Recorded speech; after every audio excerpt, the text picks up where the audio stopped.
सुहिणनि सूरतनि पर ॾिनो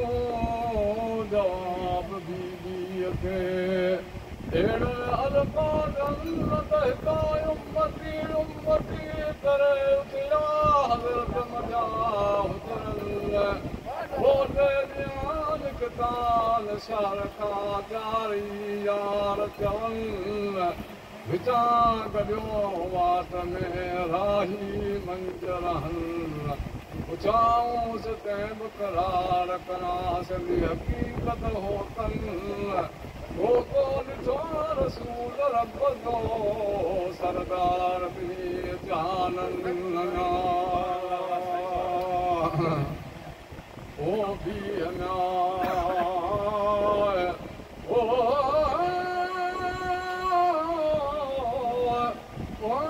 बकरार बयान जो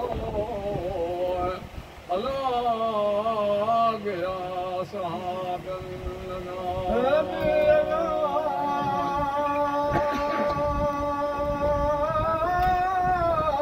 बकरार बयान जो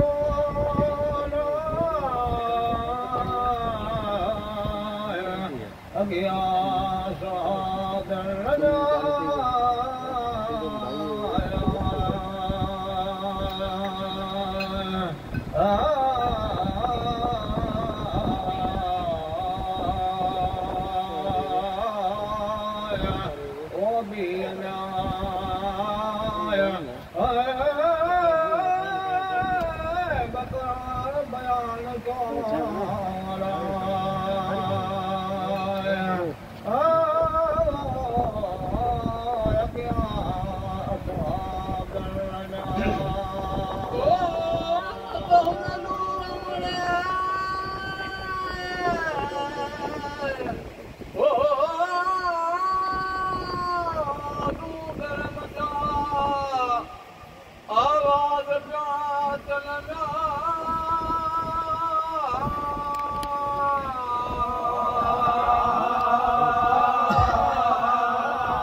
अहिड़नि सारा अल्फाज़नि तमूद कई बाबतूं सफ़ातूं कयूं आगे जे अमरनि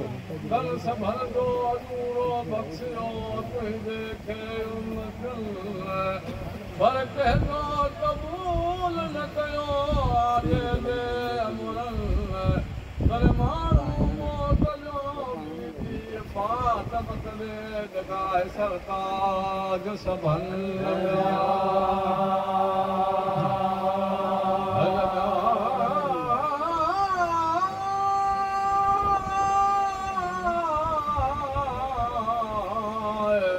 सगोरी से गमावो जहिड़ो हालो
शुक्रानो बियादत सां सभनि न त हाणे रूंगर दुख जा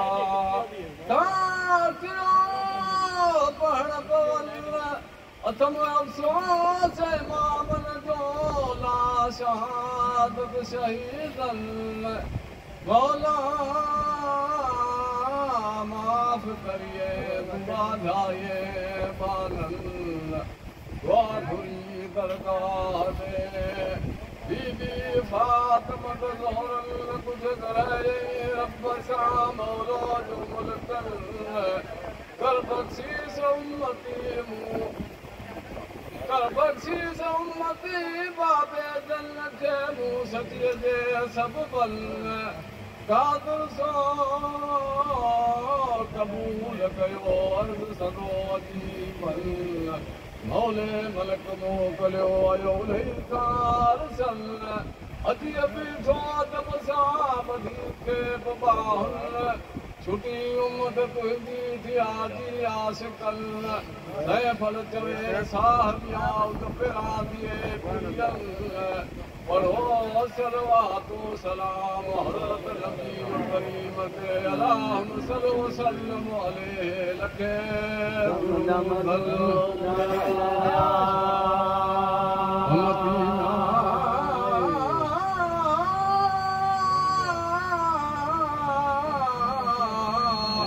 मोहम्मद मीर जावो